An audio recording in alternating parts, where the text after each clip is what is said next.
Hello friends, welcome back to my channel. Today we are talking about 2023 books. We're gonna rank all of the different books that I read this year from worst to best. Today is definitely gonna be a longer, chattier video just because I can't help it. That's just how I am.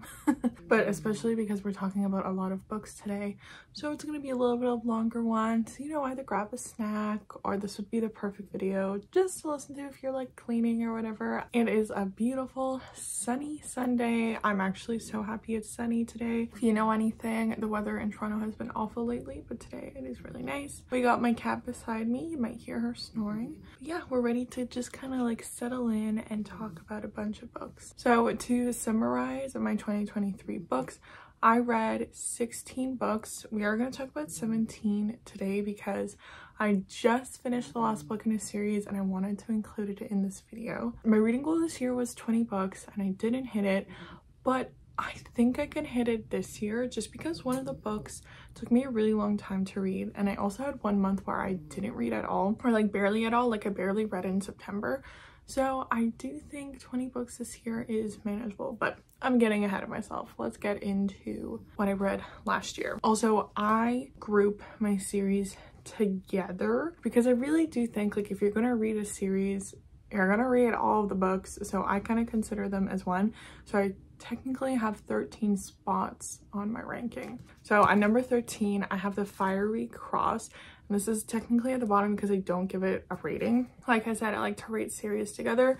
So I'm waiting to read all of the Outlander series before I rate it. So this is a 5th book in the Outlander series, which actually in the TV show was one of my favorite seasons. So I was excited to read this. I usually read the Outlander books when I'm on vacation, and I have now made a vow after reading this book that I'm only going to read the series on vacation because it took me 2.5 months, not weeks, 2.5 months to read this book. And I read like 300 of the pages on vacation, and then it took me the rest of the 2.5 months to read the rest of the book. The book is 1,400 pages. It's a very long book. And I think this is the reason why I didn't hit my reading goal, because it took so long reading this book. And part of the reason is that it's a very slow book. I really do have a love-hate relationship with the Outlander series because I love the world, I love the characters, and it's like so immersive reading it, but it's just so slow. There's just way too much detail. I think it could be really pared down. So yeah, I will continue reading the series because I already own all of the books, but I'm only going to read it on vacation. And if you are curious, do I think you should read the series? The answer is no. I think you just watch the TV show unless you are like a binge reader, because I think this book is only good if you binge read it. If you read it over time, it's just not very good.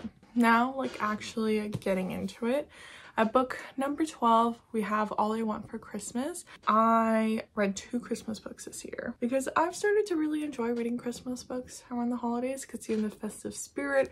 Usually they're light romances, so I kind of like read them quickly, add a couple more books to my reading goal. And I was only planning on reading one this year, this one, and this one left me so disappointed that I ended up reading a second one. So the premise is like Sadie and Max, they are on this like singing competition in Nashville. They're both country singers, and then as a way to kind of increase their like popularity and fame, they decided to like fake date. I thought the premise was really cool. I'm usually really do like fake dating, but I had a lot of issues with this book. First, if there's one romance trope that I absolutely hate, it's the miscommunication trope, and there was so much of this in this book.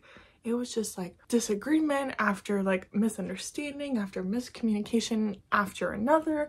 They're also very like on and off again. Like I swear there was like 3 different times where they like got into a fight and then they like break up and then they get back together. It was just all over the place. And there are definitely a couple that I think would like end up breaking up after the book. It's not good. I found that it was really predictable, and I don't mind a predictable book when I want the stuff to happen, but I could foresee the breakups and the miscommunications and I didn't want to happen, so it got really frustrating.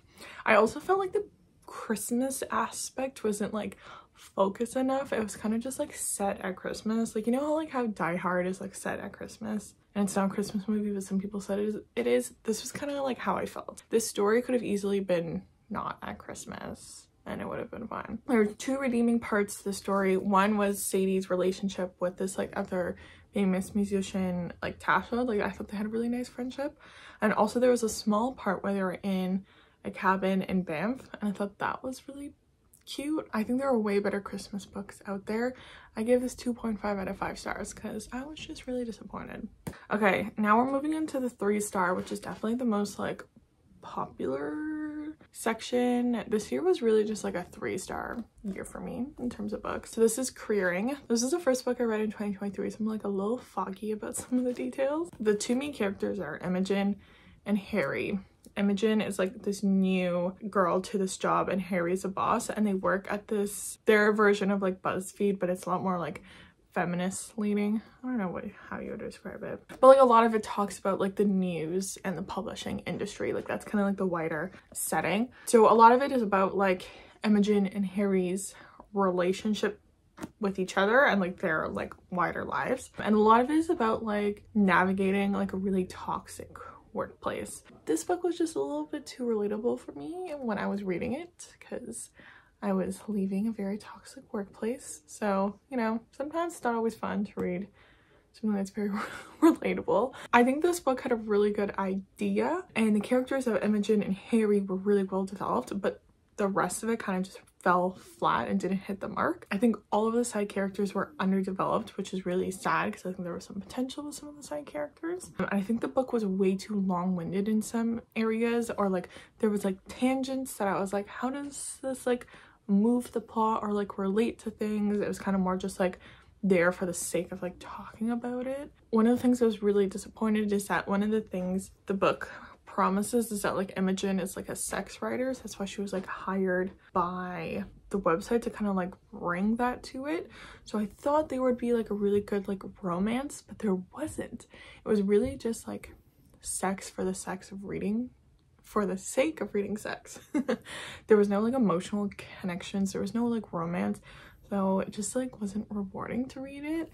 I just think like the book has potential, but it just needed like another round of editing and it would have been like way better. So I gave this 3 out of 5 stars. Up next at number 10 we have my first of 2 series. I only read 2 series this year and I've had this series on my shelf for so long, so I'm really happy to have finally read it.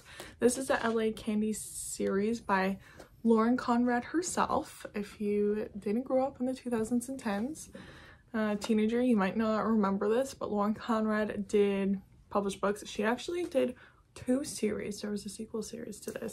Yeah, the books are LA Candy, Sweet Little Liars, and Sugar and Spice, and there is no doubt in my mind that I probably bought these books. Book covers are so darn cute. The book is basically kind of sort of autobiographical, but like not really. That it's about this girl Jane and her best friend Scarlett. They get the chance to be on a reality TV show with these other girls, and then the series kind of just like follows them and their lives. I thought this was so fun to read. It was like such a great throwback. I feel like it would have felt different when I read it when it first came out, but now, like almost 10 years, if not more, removed. This came out in 2009, so this was just like a really fun throwback because it's just like there's so much of like pop culture of the time in this book, so it was really fun to like read back on it because I grew up during this time. The book reads like a trashy reality TV show. So if you like watching trashy reality TV shows, then you'll probably find this fun to read. If you don't like them, then you won't like this book. It was easy to consume and there was a lot of drama that kind of helped me like stay captivated, but it was nothing groundbreaking. It was also predictable. But like I said, I don't mind predictable if it's what I want to happen happens. I think it was like a fun series to read. I also really did like how the series ended. That was like a really good note, but I didn't feel enough of like a drive or desire to read the like sequel series. It was fun, but it's like nothing to write home about. I gave this series 3 out of 5 stars. Okay, up next, we're still in the 3 stars. We're talking about Ugly Love by Colin Hoover. This is the first of 2 Colleen Hoover books I read this year. I got a couple of her books on my bookshelves, so I'm just kind of like making my way through them. And this is definitely my least favorite Colleen Hoover book that I've read. What I did like all Colleen Hoover books, they're very easy to digest. I think that's why so many people like reading her, because her writing style is very, very simple, but also she makes it like captivating enough that you want to know what happens, so you kind of like go through it quickly. There's definitely some like really good like spicy scenes in here. I also really liked Tate's relationship with Cap, the older guy who works in the apartment. I realized I didn't say what the book was about. This book is about Tate and Miles. They live in the same apartment building and they decide to have like a friends with benefits situation, except for the fact that Tate is not allowed to ask anything about Miles' past or get like close or anything like that. It's like no strings attached, no possibility for the future. Like that would suggest there is a lot of like spicy sex in this book.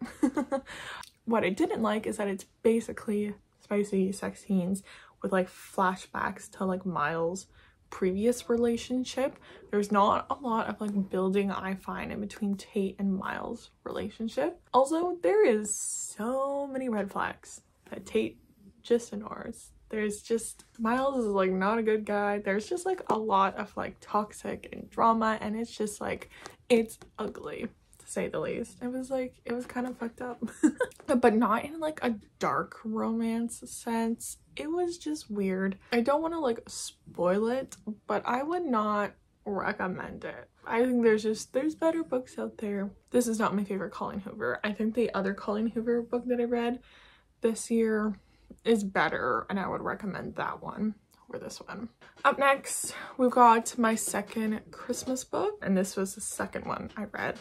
There were certain things that I liked, and there were certain things that I was just like, meh. So this is about Astra and Jack, and they meet at a Christmas market, and every single year they kind of have these like meetings until one year they finally decide to take the relationship to the next level and like actually go out on a date. The whole entire thing though is that Jack lives in the Jewel Mart, which is this magical Christmas market that moves all over the world every single month. So there's like this really interesting magic system in here. Totally was unexpected, and I didn't really, I mean, it literally says magically leaping from 1 December to every 4 weeks.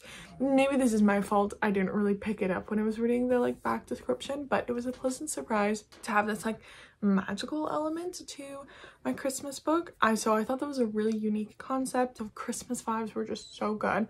I also really liked Astra's relationship with her friends. She has this like really tight-knit friend group, and I always find it so magical to read about like female friendships, and I thought that was really nice. Some of the things I didn't really like was that I felt like there wasn't just enough interactions in between Jack and Astra to make me like really believe in their connection. If anything, I felt like this was more like Astra's story with like a side plot of romance than like a romantic story. I also think there was just too much of a focus of like Astra's relationship with her ex-husband, and she was just such a pushover with the whole entire relationship. It was just so annoying to read. Also, not to spoil it, but there is like a surprise pregnancy in here, which is not my favorite. So if you don't like that, you won't like this. I just think the Christmas vibes were amazing, like 10 out of 10. The actual romance was only like a 5 out of 10. So that's why I was kind of like in the middle. So that's why I give it 3 out of 5 stars. I did not do very well with my Christmas romances here. Up next, we have a number 7, Sarah Dessen's Once and For All. I love Sarah Dessen. I grew up reading her books, and I kind of made it my mission to read all of her books. So I'm kind of making my way through, and I had this one on my shelf, so that's why I read it. And this is probably my least favorite Sarah Dessen novel. So this is about Luna, who's a daughter of a wedding planner, and she is really like cynical about love after seeing her mom's like failed relationship and then just like working in weddings. She just has like a really cynical view. And then there's this guy, Ambrose. I think we're gonna go with Ambrose. Let's look it up. Ambrose. Sarah Dessen said, I'm gonna pick a weird name for this one. So Ambrose. So yeah, this guy Ambrose starts working, and he's just kind of like a playboy. And then it's about their relationship. I really liked the idea of like the wedding planner's daughter. I thought it was a really cute concept. I really enjoy reading all of the different weddings that Luna and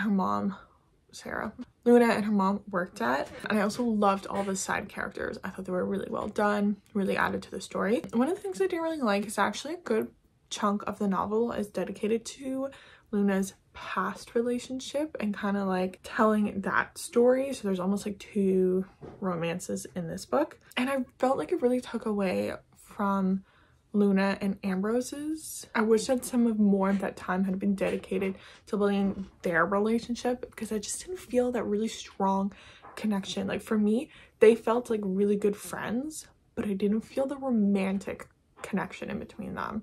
I just felt like it was too quick of a switch. I didn't really buy it. So yeah, so for that reason, I just thought it wasn't like the best one. So I give this 3.5 out of 5 stars. So now we have my second series. We have the Queen of the Tearling series. And also, don't get me started, I have 2 different sets of covers. I have this one on my shelf for a really long time. I think I bought it right around when it first came out. It came out in 2014, so I bought it then. And this cover is absolutely stunning. And then they switched it up on me. And so then when I finally read the series, as you can see, they changed the covers. And they're so ugly. The actual book series, because that's what's more important than how it looks. So I took the average of all of the books to create my rating, which is why I gave it 3.75 stars, because I felt like the first one was good, the second one was okay, and the third one I really didn't like. So this is a fantasy book. I realized I didn't say like any of the genres of a lot of the books. This is a YA fantasy book. The book is about Kelsey. She has been living in hiding her whole entire life because her mom died and she kind of went in exile, and now she is like of age and now she's going to take over the throne in her kingdom. So yeah, that's kind of like the premise of the book, but obviously there's like issues that like come in the way.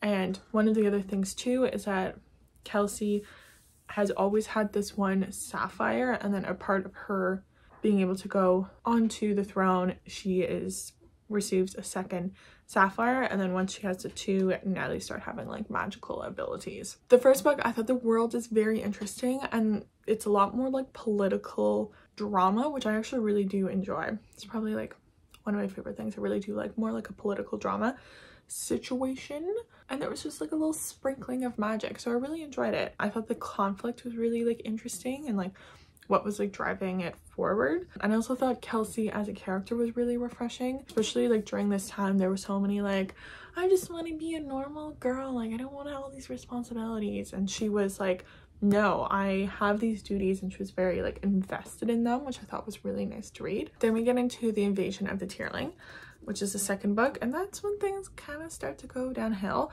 There is this like added storyline, which is like in a different universe, and it's like a sci-fi like dystopian where it's like in our world but in the future, and the 2 plot lines are like mixed together, which I'm not really a fan of, because first of all, I'm not like the biggest sci-fi fan.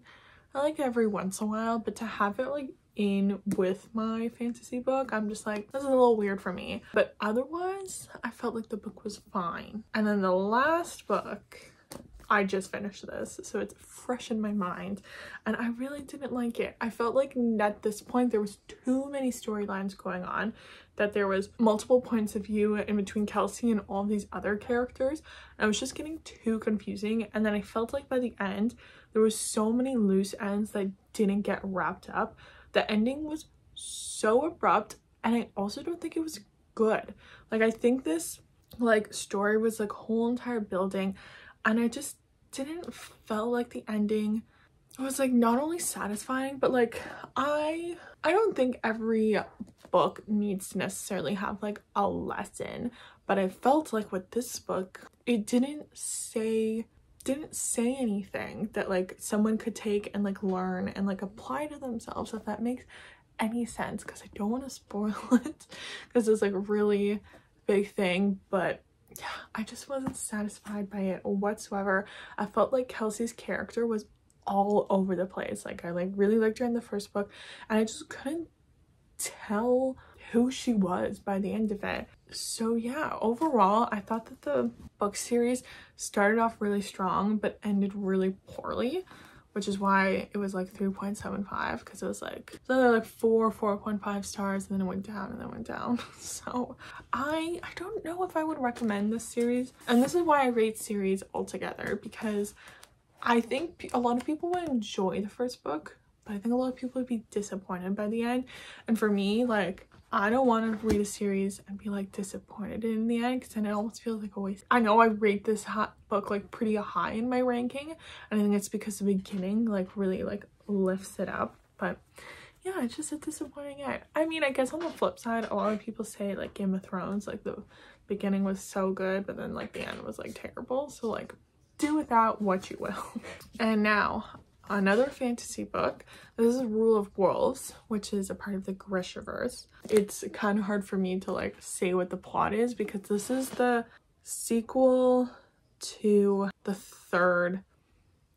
second duology. Okay, for those of you who don't know, Grishaverse, it's like Shadow and Bone is the original trilogy. Then you have xoxo is the sequel duology, and then you have King of Scars as the third book series installment. It's another duology.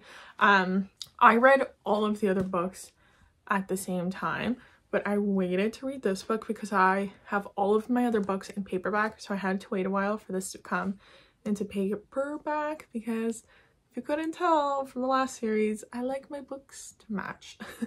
So yeah, so it had been almost 2 years since I had read the other books, which I think really impacted my enjoyment, just because it took me a really long time. Like, I did read a synopsis of the last book, but it still took me a really long time to kind of just like get back into the world and like figure everything out. And like, don't get me wrong, the world is absolutely incredible and like so good. Probably one of my favorite fantasy worlds, but it just takes you a second to get back into it when you're reading fantasy. And I also don't think it helped that I found that the pace of the book was also very slow. Like, it took me a while to really feel like I was back into it. Yeah, I think character growth was really good. I think it was like a good addition to the series, but I just wanted like a little bit more action, especially because this whole entire book was like leading up to this big war and battle, and I just felt like I think the buildup was a little bit too much and the actual event wasn't enough, which is funny for me to say because I usually don't like war. Like, reading about war is not one of my favorite things. I just felt like it needed a little bit more. Overall, I think this is a good addition to the series and the universe, but it was just my least favorite. It was still good. I still gave it 4 out of 5 stars. Like, I still really enjoyed it. Didn't leave me going like, wow, that was amazing. We're moving on up. These are near the tip top. We're at number 4, and I have Verity by Colleen Hoover. Like I mentioned earlier, I think this is a much better Colleen Hoover book, and arguably I think this is her best book. I will say that looking back on it, I think I gave it a really high rating. I might bump it down to 4 stars, but the thing about this book, what it's really known for, is a really good plot twist. And the plot twist is like right at the end of the book. So I think you leave the book feeling like, wow, this was so good. But then when you kind of like sit back and reflect, you were like, the rest of the book was pretty mediocre though. So this is an adult thriller. It's about this girl, Lowen, who takes this job to finish writing a book series for this woman who gets into a car accident and isn't able to finish the book series. And she goes to live in the house with this lady and her husband and their son. And she kind of writes the book in their house while all of these things are happening. So yeah, I think if you're someone who's like interested in trying out the thriller genre, I think this is a really good way to dip your toes into it, because it has some of the like characteristics of a thriller without being like too much. It's like a little bit predictable at the beginning, if you're like used to thrillers, but if you're not, it's not like too much all at once, I think. And yeah, the plot twist was really good, even though I will say I do not remember it. I'm trying to remember how it was and I don't remember it, so I don't know if that's just like a mark on my memory or the lack of like that this book isn't very memorable that I can't remember the plot twist, but I remember the plot twist being very good. And one of the notes that I wrote when I was writing my review is that the reason why I didn't give this book 5 stars is that I felt pretty indifferent about the main characters. I didn't love or hate them. I just didn't have any strong feelings towards them, which meant that I didn't really feel like I had any stakes while reading the novel. I didn't feel like the emotional connection, so I think if I had felt that towards the characters, the ending would have been even more satisfying. I think it was good. Like I said, if you want to try a thriller, if you've never read a thriller book before, I think this is a good way to like introduce yourself to the genre and then be like, yeah, actually I want more of those aspects, or being like, no, that was too much for me. I think I'm going to stay with my romance novels. That was Verity. I think probably Colin Hoover's best book. There you go. Okay, and now we're moving into my top 3 books. These are all 5-star books and they're all romances. I think that says a lot about like what my favorite books are. So at number 3 we have Book Lovers by Emily Henry. I would like to quote myself. This is how I started the quote. By the way, I write like book reviews for like all of my little books. That's how I remember how I felt about the books. So my first line in my book review reads, my sole complaint is that she, Emily Henry, describes Charlie's eyes and smile too often. Otherwise, I love this book. I will say that I do really like Emily Henry's writing style. I was watching this one TikTok that was saying that like Emily Henry is a really good example of the show not tell. Instead of telling you just like, oh, he was mad, she'll like describe it, which I think is like really nice and makes her reading it just like more enjoyable, and it just takes it like up a notch compared to some other like romance novels.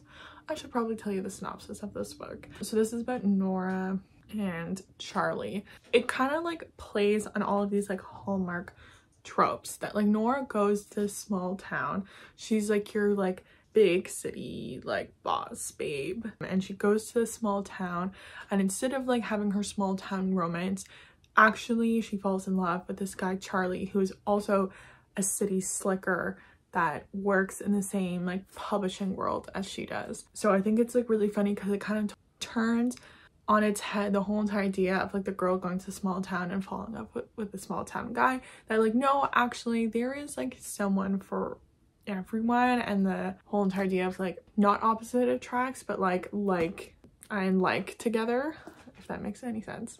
I really just like that it takes all of these like Hallmark tropes and kind of just like takes a spin off of it. It like leans into it, but it's not like it at all. I just really liked it. I think Nora and Charlie's relationship is like really special and unique, which is why it was kind of so fun to read, that it was like unlike anything, but like they're perfect for each other. I will say the only thing is that as I was reading this book, I found myself comparing it to Emily Henry's People We Meet on Vacation, because I loved that book. Like probably one of my favorite books I've ever read.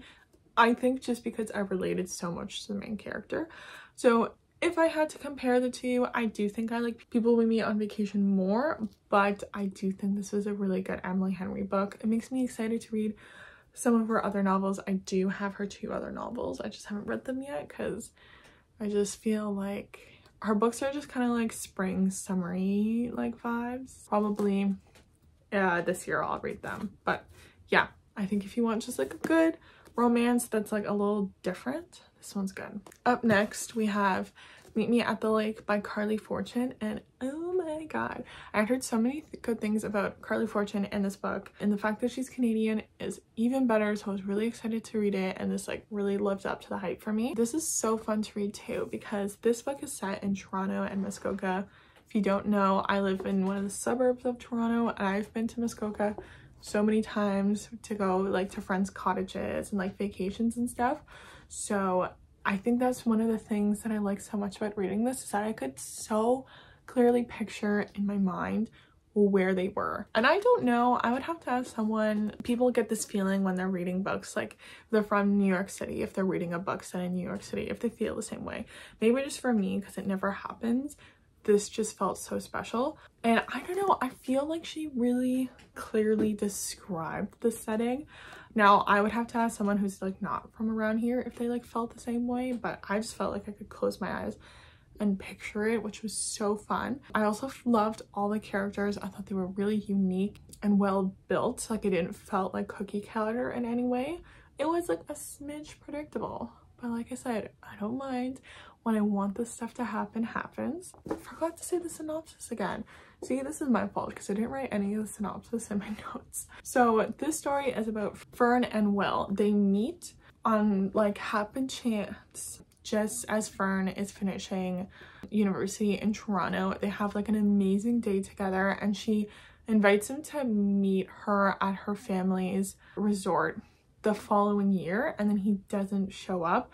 And then many years later, they happen to meet again because Fern has gone back to run her mother's resort after her mother's passed away, and then Will just so happens to be there. So it kind of goes back and forth in between that fateful day in the past and their current present.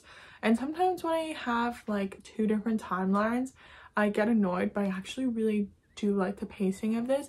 And it's funny because it kind of really helped me like push along and like read this book, because whenever I was reading about the past, I was like, I can't wait to read the future. And then when I was reading the future, I'm like, oh, what happened in the past? Like, she really like spaced it out really well, that we were really engaged and you wanted to like keep on reading it. What I was going to say though is that like, I don't know if I could put up necessarily with like all the stuff that like Fern dealt with Will. He definitely isn't like an easy relationship. But you know, I think like kudos to like her, kudos to like Carly Fortune for like showing that like sometimes like love like isn't easy and you do have to work for it. But yeah, I thought this was amazing. I recommend this to all of my like Ontario friends. I gave this to one of my friends for Christmas because I just love it and I want to share all the love and joy. And I have picked up Carly Fortune's other book, and I'm definitely going to read it this summer. And then to finish this off, my #1 book this year is another summer romance. This is The Songbirds of Summer by Kirsty Woodson Harvey. And actually this is kind of a surprise because I hadn't really heard anyone talk about it. That being said, I was mentioning this to my coworker and she has heard a lot about Kirsty Woodson Harvey, but she's like a little older than me, so I think like maybe of like the like older generation really likes her. Oh my god, that sounds so bad, but like, you know, 20-something TikTokers aren't necessarily talking about her or this book, but it's amazing. I will tell you the synopsis this time around. So this is about 3 best friends who met at summer camp, and then many years later, one of the girls, her aunt, runs a camp, and the camp is having some issues, so they all decide to come together, try and help save the camp. And at the same time, there is some like drama, interpersonal relationships and romances going on with 2 of the friends. This book was amazing. I think first of all, I also want to note too that like I don't really talk about my work a lot. I'm now working in the summer camp industry. I never like went to summer camp as a kid, but I've learned a lot about the magic of summer camp, and this book definitely just like encapsulates all of this. So it was just like magical for me to read because I I got what this book was talking about. First of all, before I go into any of the other things I said, if you are someone who went to summer camp, especially overnight summer camp, as a kid, you would love this book. But along with that, I just thought it was so well written. There was like drama, but it wasn't like cringy, and I wasn't like, oh, I don't want this to happen. It was just like good, and it was captivating, and it made me just want to keep on reading the book to know what happens next. And some of it was predictable, but some of it was like I didn't predict it at all, which I really enjoyed too. I love being surprised. I will say one of my few hang-ups is that I'm not a big second chance romance fan, and there's 2 of them in this book.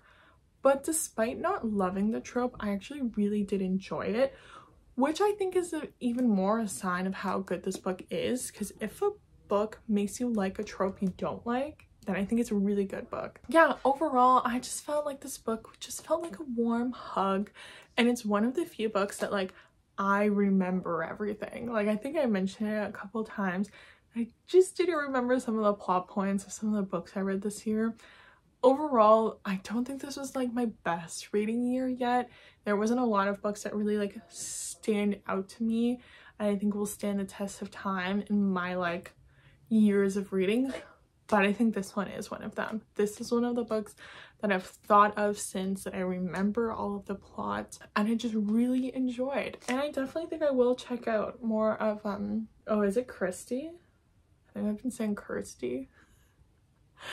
I'll check out more Christy books. I think this was just absolutely beautiful. So if you're looking for a nice, fun summer read, I would highly recommend this one. That is all the books I read last year and one that I've read this year. Like I said, I don't think this was like my best reading year yet. I'm excited. I just feel like really like invigorated, like near like the end of December and like into January. I've just like felt really connected and like wanting to read and like excited to read, which just makes me excited. I just want to read. I want to read really good books. I have a lot of really good books on my shelf. I got a lot of really good books for Christmas, so I'm just excited for this upcoming year. But yeah, that is it for this video. I will link down below any book reviews that I've written so far, or you can also go to my TikTok. I'm more up to date on posting TikTok reviews than I am blog post book reviews, but I will update the description as I go through because I have a bunch that I still have to do. But yeah, I will also link down my Goodreads down below if you want to add me as well. Please let me know in the comments what your favorite book was in 2023, because I love adding books to my bookshelf, or maybe if it's like one that you really liked that I have on my bookshelf, that might be like the motivation for me to like read it this upcoming year. Please like this video if you want to see more book related content from me, and subscribe to my channel so you don't miss out on any new videos. That is it for today's video, friends. I'll see you in another one super soon. Bye.